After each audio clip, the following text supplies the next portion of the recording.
اس قصور میں ہم ہی شامل نہیں ہیں، بلکہ امام شافعی آواز دیتے ہیں من علی را دوست دارم خلق گوید رافضی بس خدا مصطفیٰ جبریل باشد رافضی۔ میں علی ابن ابی طالب سے محبت کرتا ہوں، میں مولائے کائنات سے محبت کرتا ہوں، تو اس الزام میں اس محبت کرنے کی وجہ سے لوگ مجھ کو رافضی کہتے ہیں، تو بھائی مجھے رافضی نہ کرو۔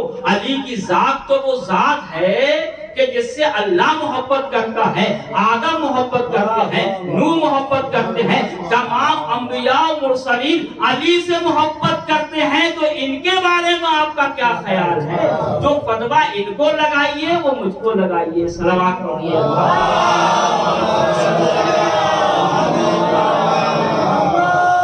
تو صاحب ان کے ہیں، یہ ان کو مانتے ہیں، اور ان کا عقیدہ یہاں تک ہے کہ جو کچھ آپ دیتے ہیں وہ سب کچھ امام کو ارسال کر دیتے ہیں، امام کو بھیج دیتے ہیں۔ کہا اچھا ایسا ہے؟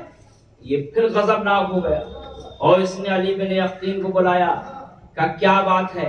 مجھے تم سے محبت ہے، میں تم سے خوش ہوں، میں کوئی تحفہ دیتا ہوں تو وہ خصوصی تمہارے لیے ہوتا ہے، کسی اور کے لیے نہیں۔ کا کیا مطلب؟ کہ میں نے سنا ہے کہ وہ تحفہ کسی کو تم نے دے دیا ہے، مجھے اس کی ضرورت ہے۔ کہا اچھا ابھی یہی رکیے۔ آپ نے غلام سے کہا کہ جاؤ گھر کے اندر فلاں کمرے میں فلاں صندوق میں وہ سامان رکھا ہوا ہے، اس کو لے کر آؤ۔ علی بن یقین میں یہیں پہ موجود ہیں، بیٹھے بیٹھے غلام کو حکم دیا، غلام صندوق لے کر آیا تو کیا کہنا، اب جو اس کو کھولا گیا تو وہ خوشبو سے معطر تھا اور بہترین انداز میں رکھا ہوا تھا۔ کہا دیکھیے حضور یہ وہی سامان ہے جو آپ نے مجھ کو عطا کیا تھا۔ بس جیسے ہی اس نے دیکھا بالکل ایک دم سے گلے لگا لیا اور کہنے لگا یقیناً اب کائنات میں کوئی بھی کچھ کہے میں تمہاری طرف سے بزر نہیں ہو سکتا ہوں۔ ادھر بادشاہ علی بن یقین کو گلے لگا رہا تھا، ادھر خوشی کے آنسو علی بن یقین کی آنکھوں میں تھے، آواز دے رہے تھے یقیناً اگر میرا مولا نہ ہوتا تو میری زندگی کا خاتمہ ہو گیا ہوتا۔ تو مولا ایسا ہونا چاہیے کہ جو ہر حالات سے ہر مصیبت سے اپنے چاہنے والے کو بچائے۔ امام نے علی بن یقین کی حفاظت فرمائی اور کہا کہ دیکھو ہمارے چاہنے والوں کو بچانا یہ تمہارا کام ہے، اور علی بن یقین تمہاری حفاظت کرنا یہ ہمارا کام ہے۔ صلوات پڑھیے۔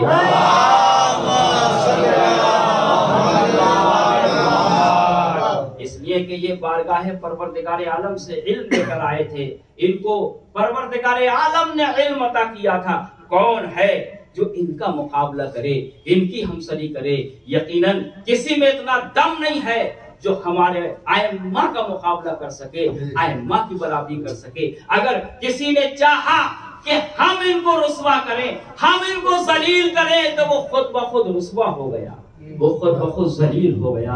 اس لیے کہ وَتُعِزُّ مَن تَشَاءُ وَتُذِلُّ مَن تَشَاءُ بِيَدِكَ الْخَيْرُ إِنَّكَ عَلَىٰ كُلِّ شَيْءٍ قَدِيرٌ۔ پروردگار عالم جس کو چاہتا ہے عزت دیتا ہے، جس کو چاہتا ہے عزت دیتا ہے۔ عزت کا ذمہ دار پروردگار ہے۔ جب پروردگار عالم کسی کی ذمہ داری لے لیتا ہے تو کون ہے جو اس کو رسوا کرے؟ بڑا پلان کیا گیا، بڑی کوششیں کی گئی کہ ہمارے ائمہ کو رسوا کیا جائے، مگر جس کا سر بلند پروردگار عالم کرتا ہے۔ میں سر بلند ہوں تو میرا سر بلند تھا، جب پروردگار عالم نے ان کو سر بلند رکھا ہے تو یہ سر بلند ہی رہیں گے۔ پھر پلان بنا دیا گیا میرے ساتویں امام کے لیے، ایک جادوگر کو بلایا گیا بڑے اہتمام و انتظام کے ساتھ کہ اگر تو نے ان کو معاذ اللہ رسوا کر دیا تو منہ مانگا تجھے انعام دیا جائے۔ پورا پلان بنا دیا، آ گیا جادوگر،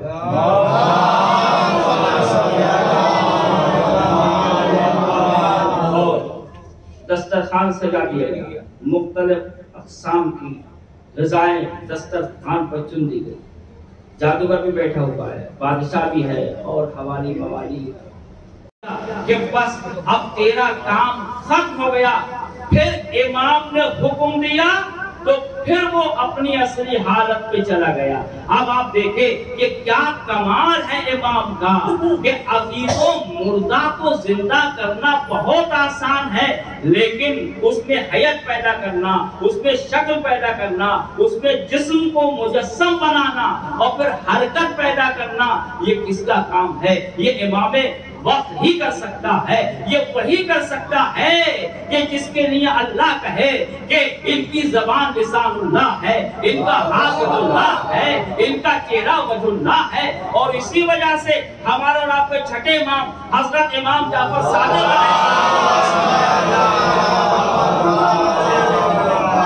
ارشاد فرمایا نحنو وجہ اللہ، ہم اللہ کا چہرہ ہیں، ہم اللہ کی معرفت کا ذریعہ ہیں۔ بس اللہ کو کیا سمجھو گے؟ اگر اللہ کو سمجھنا ہے تو پہلے ہماری عظمت کو پہچانو، ہماری فضیلت کو جانو کہ ہم کیا ہیں۔ پھر امام نے حکم دیا تو اصلی حالت کو۔ اب بادشاہ کو ہوش آیا تو کہنے لگا کہ مولا ایک گزارش ہے، کیا کہ اس سے اپنے شیخ سے آپ کہیے کہ یہ میرے جادوگر کو واپس کر دے۔ تو امام مسکرانے لگے اور امام نے ایک تاریخی جملہ اس کے سامنے عرض کیا۔ آپ نے فرمایا کہ اے بادشاہ یاد رکھ، کل اگر موسیٰ کے عصا نے جادوگروں کی رسیوں کو واپس کر دیا ہوتا تو یہ آج میرا شیر تیرے جادوگر کو واپس کر دیتا۔ نہ عصائے موسیٰ نے واپس کیا ہے تو یہ بھی واپس نہیں کر سکتا ہے۔ صلوات پڑھ دیئے۔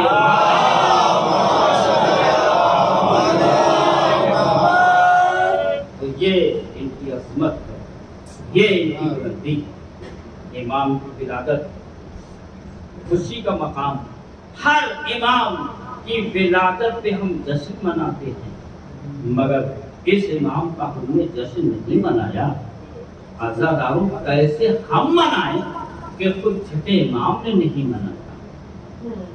چھٹے امام عزیزوں یہ ایام جب آتے تھے تو آپ کو معلوم ہے کہ کیفیت کیا ہوتی۔ روایت میں کہ چاند دیکھتے نہیں تھے مگر پتہ چل جاتا ہے۔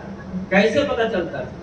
جیسے کہیں تو کوئی حادثہ ہو جائے، کسی کا انتقال ہو جائے، رات میں بھی اس شور و گل سے، رونے کی آواز سے پتہ چل جاتا ہے کہ یہاں یہ حادثہ ہو گیا۔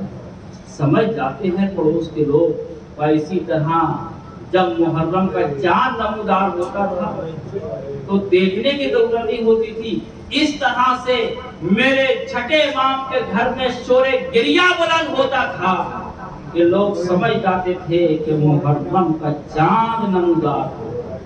اور تو یہ ہے غم حسین کی کیفیت کہ دل خود لرزنے لگتا ہے۔